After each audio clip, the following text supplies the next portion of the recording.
Hey everybody, Andy's free guitar chart videos here. Welcome to my YouTube subscribers and my Facebook group members, friends, and anyone who's found this video looking to learn more about Andy's free guitar chart videos and how myself, Andy, learned how to play guitar over a period of decades perhaps using these note labels that I made. And it all started with the first guitar chart was actually just right on my fretboard here, and then it kind of blossomed into guitar charts on the computer over the last 10 years. So welcome to anyone who's found this video. It's just a guitar enthusiast, and it's been kind of disillusioned with the charts that are online, you know, that you might find. They're often kind of boring. They're all going one way or going the other way, you know, and so you're reading sideways and have to figure out, you know, was this just somebody's idea of a pentatonic half diminished scale, or is that the official pentatonic half diminished scale? As you know, with a half diminished scale, diatonically, it has that kind of looming effect, you know. Well, okay, tritonically we have the first, the third, and the fifth of that pentatonic in its home keys, the seventh, the second, and the fourth, and then the eighth or the root, you know, once again actually the seventh from the next octave. So pentatonically, will we just play the first 5 notes in that, in the natural scale of that Locrian, that kind of thing, you know. Or no, some maybe you want to play like, you know, turn it into some kind of an F-shaped thing, so it would go. So I had to make my own charts, you know, to learn guitar.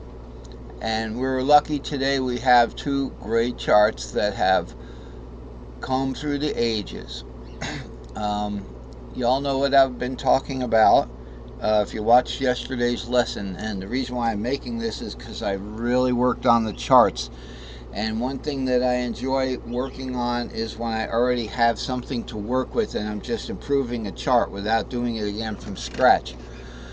So this was yesterday's chart here, and today's is actually different. But as you can see here, I'm not blocking out any of the, and I made this smaller, but I moved me over a little bit. And what's going on here with this particular chart is very interesting. What I'd like to do is show you, if I could, I'll just do it with a line. What color is that line going to be? Green. Okay, how thick is it going to be? Okay, let's make it pretty thick. So the reason why, the difference between this chart, okay, which is in fourths, these things, they look like gigantic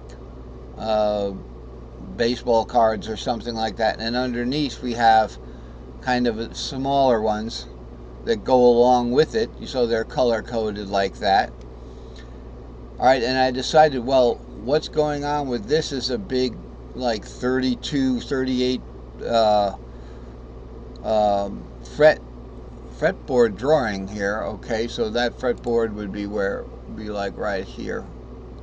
So the whole thing would be centering around this big long fretboard here. The reason why I drew that out is because on the guitar, let's say we start with a C shape down here. I'm down tuned 2 whole steps, so this is not a C. It's 2 whole steps below a C. And if you're a beginner, you don't want to know what that is. It's an A flat, but here's the C shape. You can see the open, you know. So this is how I play my guitar. I use the same chord shapes: C, G, F. Now notice that F is up one half of a tone, or 1 fret, so it's still in that C box. Got got our A minor shaped chord, which is an F minor, have a E minor shaped C minor, and we have a D minor shaped a D minor shaped, what would that be? 2 whole steps below that, D minor, B flat minor. Okay, so we got some interesting, and here's an E flat. It's a G-shaped E flat. What I want to say is, you want to start, when we start, no matter what your tuning is, you're starting in a C shape, then you're going to an A shape. From A, it's C, A, G. You're going to a G shape. Here's a G-shaped A flat.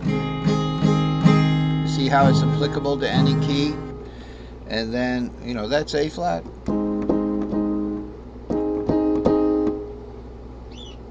See that A flat shape? And then we have a E-shaped, an E-shaped A flat. So that, where's that G-shaped A flat? Right here.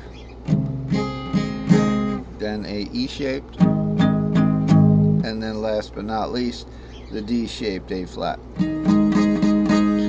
Okay, so we have the cage, C, A shape, G shape, E shape, D shape. So what's going on with this that's in fifths going this way to the left, and in fourths obviously going to the right? What it means is that now I was going to draw the cage. Okay, let's draw the cage line right here. We have to go to the other chart for that though, so let's not draw the cage line. What we have is C, fourth of C is a diminished, it's a diminished fourth as according to this circle of extra long patterns. Now notice the circle of extra long patterns, if you go backwards, it's just cage, C-A-G-E-D, C-A-G-E-D, so nothing up my sleeve there. It's the same relationship. So in fourth we go C to the E box, to the A, to the D, to the G. C is going to the E, not to the F. And E is in fifths. When we go in fifths, we go, let's say C, fifth of C is G, fifth of G is D, fifth of D is A, fifth of A is E.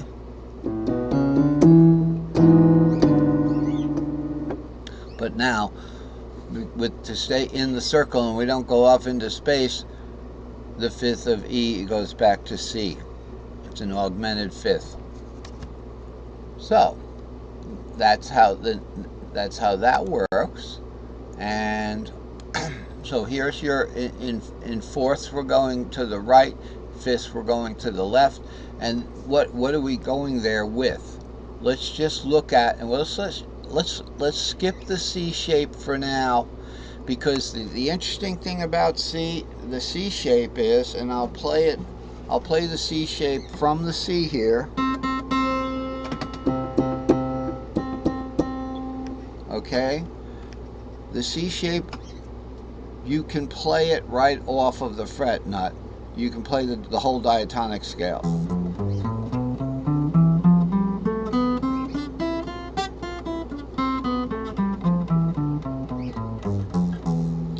Alright, so we don't have to do a long pattern to play the C shape off the diatonic scale, off the fret nut rather. So this is kind of a special case. I've made a long C here. I said, well, let's do this for the fun of it. We don't have to do this, but let's just make a long C pattern. So here's your short C pattern, which is just an S2L and an S3L and an S1C. Now let's look down at our patterns here. Here's an S2L, here's an S3L, here's an S1C sitting right there. I didn't even mean for that to be there, but there it is. So that's our pattern. Now over here, I left a, you know, it's a double string shaped ladder pattern up here.